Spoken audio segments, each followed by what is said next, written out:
ज्यादातर लोग यह नहीं मानते, लेकिन गांव के नजदीक एक पुराने हवेली में एक डरावनी कहानी बसी हुई थी। वहां के लोग कहते थे कि रात को वहां अजीब अजीब आवाजें आती हैं और कुछ दरिंदे इसे अपना घर समझकर रह जाते हैं। एक बार गांव में एक आदमी अपनी छोटी सी बेटी के साथ हवेली की ओर बढ़ा। उन्होंने सुना था कि वहां रात को अजीब अजीब आवाजें आती हैं, लेकिन वह इसे ध्यान नहीं दिया। उसकी बेटी, जो एक बहादुर और राजस्व भरे दिल की लड़की थी, ने कहा, पापा, आपको ध्यान देना चाहिए। कहीं ऐसा तो नहीं है कि यहां कोई अत्याचार हो रहा है? आदमी ने हंसते हुए कहा, तुम भी ना किसी भूत प्रेत के बारे में सोचती हो। ये सब सिर्फ कहानियों का हिस्सा है बेटा। रात का समय आया और गांव वाले सोने के लिए तैयार हो रहे थे, लेकिन आदमी और उसकी बेटी की दृष्टि हवेली की ओर बढ़ी रहती थी। वह सोच रहा था कि शायद उसकी बेटी सही हो, लेकिन वह इसे छोड़ने का नाम नहीं ले रहा था।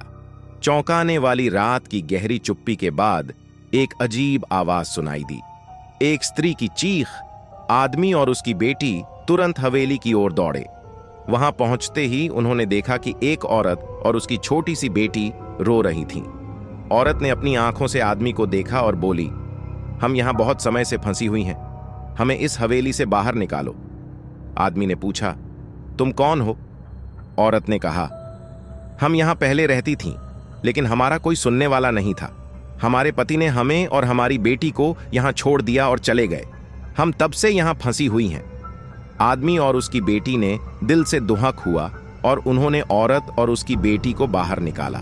वहां से जाने के बाद हवेली में वह डरावनी आवाजें कम हो गईं और उस पुराने हवेली में शांति की चांदनी छाई। आदमी ने अपनी बेटी से कहा, इसका सबसे बड़ा सच ये है कि हमें अपने आसपास के लोगों की सुनने की आदत डालनी चाहिए। शायद उनकी मदद करना ही हमारी जिम्मेदारी है। इसके बाद से उस गांव में किसी ने ऐसी डरावनी कहानी सुनी नहीं और हवेली में शांति का माहौल बना रहा।